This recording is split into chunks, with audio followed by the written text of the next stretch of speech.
Africa Content TV.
Hallelujah.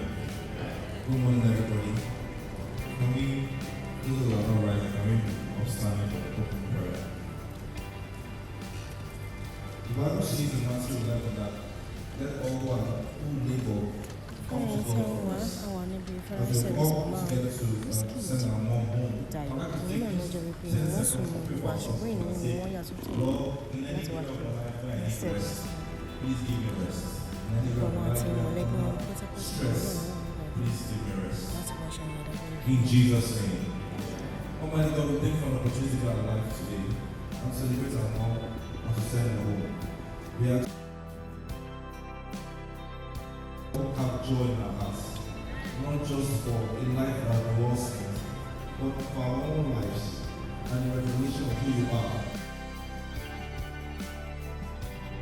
For everything, O Lord, thank you because today will be a day that will run off good, for joy, for celebration. In Jesus' mighty name we have prayed. Amen. Shall we remain standing while we worship God?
You are the God of all comfort.